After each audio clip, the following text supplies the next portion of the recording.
ఆంధ్రప్రదేశ్లో గత కొద్ది రోజుల క్రితమే ఏదైతే కూటమి ప్రభుత్వం ఎన్నికల హామీల్లో భాగంగా మెగా డిఎస్సి కండక్ట్ చేస్తామని చెప్పారో చెప్పిన మాట నెరవేర్చుకున్నారు.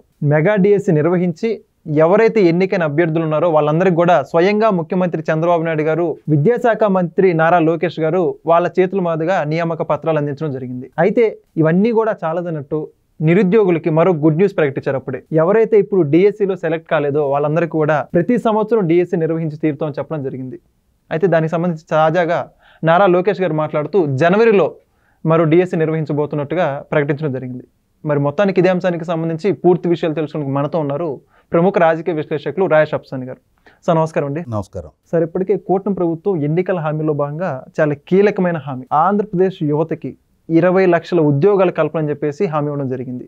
అయితే దానికి అనుగుణంగానే ప్రైవేట్ కంపెనీలకి కొన్ని లక్షల ఒప్పందాలు జరుగుతూ ఉన్నాయి. కొన్ని వేల ఉద్యోగాల ఉపాధికి సంబంధించి హామీలు ఇవ్వడం జరిగింది. అయితే ప్రభుత్వ ఉద్యోగాల కల్పన మాత్రం ఒక కీలకమైన టాస్క్గా మారింది. అయినా వాటన్నిటిని అధిగమించి దాదాపుగా 16,000 పైచిలుకు పోస్టులు ఇచ్చారు. మరి కొద్ది రోజుల్లో వాళ్ళందరూ కూడా పోస్టులో జాయిన్ అవబోతున్నారు. మళ్ళీ డిఎస్సి నిర్వహిస్తూ పోతున్నాం అని చెప్పేసి నిరుద్యోగులు ఊహించిన విధంగా తీపి కబురు చెప్పారు. ఏమంటారు ఈ డబుల్ బోనన్జా గురించి? ఇప్పుడు వాస్తవంగా ప్రభుత్వ ఉద్యోగ నియామకాలు అనేది ఈ మధ్యకాలంలో తగ్గిపోయింది. ప్రభుత్వాల్లో లక్షలాది ఖాళీలు ఉంటున్నాయి. వాటిని వీలైనంత త్వరగా నోటిఫికేషన్ విడుదల చేస్తే మేము రాత పరీక్షలకు అపీర్ అవుతాం, ఆ రాత పరీక్షల్లో పాల్గొని మా లక్ మేము ప్రయత్నం చేసుకుంటామని చెప్పి నిరుద్యోగ యువత ఆశగా ఎదురు చూస్తూ ఉంటారు. కానీ ఏమైందంటే ప్రభుత్వాలకి కొంత పెరిగిన టెక్నాలజీ, నలుగురు చేసే పని ఇప్పుడు ఒక సిస్టంతో చేపించుకోవటం, అదే క్రమంలో మాకు ప్రభుత్వ పరంగా పాలనకి రోజులు గడిచిపోతా ఉన్నాయి కదా, ఇప్పుడు ఉన్న ఉద్యోగులకి వాళ్ళకి సంబంధించి జీతభత్యాలే ఏ నెలకా నెల 1వ తారీఖు ఇవ్వటమే గగనంగా మారుతూ ఉంది. వాళ్ళ ఇన్కమ్ రిలీఫ్లు, వాళ్ళ పిఆర్సీలు, డిఏ ఏరియర్స్, వాళ్ళ రిటైర్మెంట్ అమౌంట్స్ ప్రాపర్గా మీన్ టైంలో సెటిల్మెంట్ చేయటం, అలాగే వాళ్ళ సరెండర్ లీవ్లు ఎన్కాష్మెంటు, వాళ్ళ జీపీఎఫ్ లోన్స్, ఇవన్నీనే ప్రభుత్వాలకి గుదిబండగా మారుతూ ఉంటున్నాయి.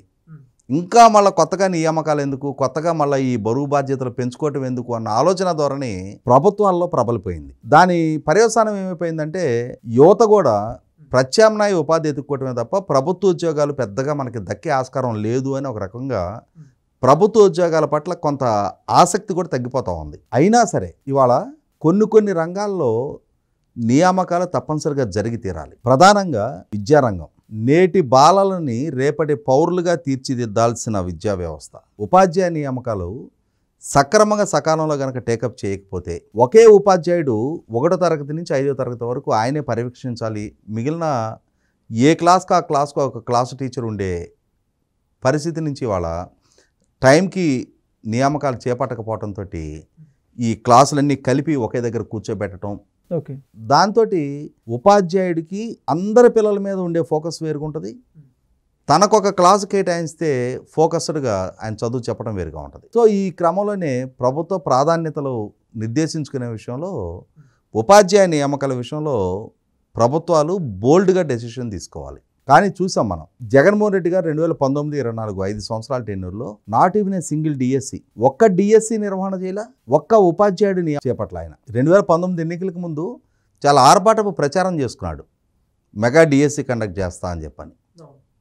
కానీ ఒకసారి అధికారంలోకి వచ్చిన తర్వాత మెగా డిఎస్సి అనే వాగ్దానాన్ని దగా డిఎస్సి చేశాడు ఆయన. అదే ఎన్డీఏ కూటమి కూడా తాము అధికారంలోకి వస్తే మెగా డిఎస్సి కండక్ట్ చేస్తాము, మా మొట్టమొదటి సంతకం మెగా డిఎస్సి సంతకమే పెడతాము అని చెప్పని చంద్రబాబు నాయుడు గారు వాగ్దానం చేశారు. చేసిన దానికి అనుగుణంగానే 2024 జూన్ 12 ఆయన ముఖ్యమంత్రిగా పదవి బాధ్యతలు చేపట్టి ఆ తర్వాత ఒక 2-3 రోజులకి సచివాలయంలో ఆయన కార్యాలయంలో ఆయన విధులు స్వీకరించే సందర్భంలో ఆయన తొలిగా సంతకం చేసింది ఈ డిఎస్సి నిర్వహణ ఫైల్ మీదే. ఒక 5 నెలలు షెడ్యూల్ పెట్టుకున్నారు.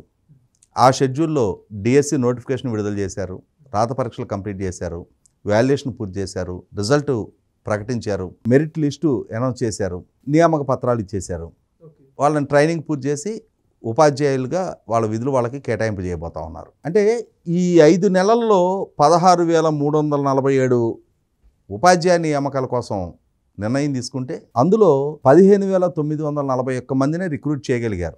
మిగిలిన ఉద్యోగాలకి క్వాలిఫైడ్ అభ్యర్థులు రాలా, దాంతో అవి బ్యాక్లాగ్ ఆగిపోయినాయి. వాటిని భర్తీ చేయాల్సి ఉంది. వీటికి తోడు ఇప్పటికే స్పెషల్ డిఎస్సి కింద ఇంకొక 2,600 ఉపాధ్యాయ నియామకాలకు సంబంధించి ఆర్థిక శాఖ ఆల్రెడీ క్లియరెన్స్ ఇచ్చి ఉంది. అంటే సుమారుగా అవి ఇవి కలుపుకుంటే ఒక 3,000 నియామకాలు అవుతాయి. వీటికి తోడు ఈ సంవత్సరం రిటైర్ అయ్యే ఖాళీలు ఉంటాయి, రేపు నెక్స్ట్ ఇయర్ రిటైర్ అవ్వాల్సిన ఖాళీలు ఉంటాయి. వీటిని అన్నింటిని అసెస్ చేసుకున్న తర్వాత జనవరిలో మరొక నోటిఫికేషన్ విడుదల చేస్తాం, మార్చిలో డిఎస్సి పరీక్ష కండక్ట్ చేస్తాం. మళ్ళీ అకాడమిక్ ఇయర్ బిగిన్ అయ్యే నాటికి ఈ ప్రక్రియ పూర్తి చేసి ఉపాధ్యాయ నియామకాలు ఎవరి చేతిలో వాళ్ళ నియామక పత్రాలు పెడతామని చెప్పని లోకేష్ గారు నిన్న ప్రకటించడం జరిగింది. అంటే ఒక క్రమం తప్పని షెడ్యూల్లో ఈ ఉపాధ్యాయ నియామకాలు టేకప్ చేయడం ద్వారా గ్రామీణ ప్రాంత లేదు పట్టణ ప్రాంతాలకు సంబంధించిన పేద పిల్లలు చదువుకునే ప్రభుత్వ స్కూళ్ల పట్ల ప్రభుత్వ చిత్తశుద్ధి నిదర్శనం అది. అంటే ఆ వ్యవస్థ పట్ల మాకున్న చిత్తశుద్ధి ఇది అని చెప్పని పేదవాడి కోణంలో ఇవాళ కార్పొరేట్ స్కూల్స్కి వెళ్ళి చదివించగలిగే స్తోమత లేని వాళ్ళే కదా ప్రభుత్వ స్కూళ్ళకి వస్తూ ఉంది. మరి అటువంటి ప్రభుత్వ స్కూళ్ళల్లో అక్కడ చదువుకునే పిల్లలకి మెరుగైన నాణ్యతతో కూడిన చదువు వాళ్ళకి అందాలి అని అంటే అక్కడ ఖాళీలకి ఆస్కారం లేని ఉపాధ్యాయ నియామకాలు జరగాలి. అలా జరిగిన పక్షంలో ఒక గ్రామీణ ప్రాంత రైతు కూలీయో ఒక భవన నిర్మాణ కార్మికుడో ఇంకొక కుల వృత్తులు చేసుకునే వాళ్ళు వాళ్ళ పిల్లల్ని స్కూళ్ళకు పంపించి వాళ్ళు మెరుగైన చదువులు కనుక చదువుకొని తద్వారా బెటర్ కెరీర్ బెటర్ ప్రాస్పెక్ట్స్, మంచి కెరీరు మంచి అవకాశాలు అందిపుచ్చుకోగలిగితే నేడు ఇవాళ కూలీలుగా ఉన్న కుటుంబాలు రేపటి రోజున వాళ్ళ బిడ్డలు చదివించుకొని వాళ్ళు అందిపుచ్చుకునే కెరీర్ తోటి వాళ్ళకి దక్కే మెరుగైన అవకాశాలతోటి బెటర్ లైఫ్ స్టాండర్డ్స్ వాళ్ళు అందుకోగలుగుతారు. ఈ పరివర్తన 1995 సెప్టెంబర్ 1 చంద్రబాబు నాయుడు గారు ముఖ్యమంత్రిగా బాధ్యతలు చేపట్టిన నాటి నుంచి ఆ సమాజంలో ఆయన నిత్యం తీసుకొస్తానే ఉన్నారు. దాని కొనసాగింపుగానే వాళ్ళ ఐటీ అండ్ హెచ్ఆర్డీ మినిస్టర్గా నారా లోకేష్ కూడా ఇప్పుడు చంద్రబాబు నాయుడు గారు పాలకుడిగా ఉండగా 10వ డిఎస్సి నోటిఫికేషన్ గురించి ఈరోజు ప్రకటించారు. ఆయన డిఎస్సి వ్యవస్థ అందుబాటులోకి వచ్చిన తర్వాత ఇప్పటి వరకు 12 నోటిఫికేషన్లు అంటే ఓవరాల్గా 15 నోటిఫికేషన్లు అమలు జరిగితే అందులో 12 నోటిఫికేషన్లు ఎన్టీ రామారావు గారు చంద్రబాబు నాయుడు గారి ద్వారానే అమలు జరిగినాయి. సుమారుగా 196,000 మంది ఉపాధ్యాయుల్ని వాళ్ళ చేతుల మీదుగా నియామకం చేశారు. రేపు ఎన్టీ రామారావు గారు చంద్రబాబు నాయుడు గారు వీరిరువురు చేతుల మీదుగా 13వ నోటిఫికేషన్కి రంగం సిద్ధమవుతూ ఉంది. 15 నోటిఫికేషన్లో 2 రాజశేఖర రెడ్డి గారు, 1 కిరణ్ కుమార్ రెడ్డి గారు. అదర్ దాన్ దట్ ఇంకా ఎవరి హయాంలో రోసీ గారి హయాంలో కానీ, చెన్నారెడ్డి గారి హయాంలో కానీ, విజయభాస్కర్ రెడ్డి గారి హయాంలో కానీ, నేదురుమల్లి జనార్దన్ రెడ్డి గారి హయాంలో కానీ, జగన్మోహన్ రెడ్డి గారి హయాంలో కానీ ఒక్క నోటిఫికేషన్ విడుదల కాల, ఒక ఉపాధ్యాయ నియామకం జరగల. కానీ ఎన్టీ రామారావు గారు చంద్రబాబు నాయుడు గారు, ముఖ్యంగా చంద్రబాబు నాయుడు గారు ఈ 12లో అగ్రభాగం అయిందే. ఎన్టీ రామారావు గారు 3 నోటిఫికేషన్లు, చంద్రబాబు నాయుడు గారు 9 నోటిఫికేషన్ అమలు చేశారు. రేపు 10వ నోటిఫికేషన్ అమలు చేయడానికి రంగం సిద్ధమవుతూ ఉంది. కాబట్టి ఇవాళ బీఈడీ చదువుకున్న వాళ్ళందరికీ ఉద్యోగం దక్కుద్దా అంటే దక్కకపోవచ్చు.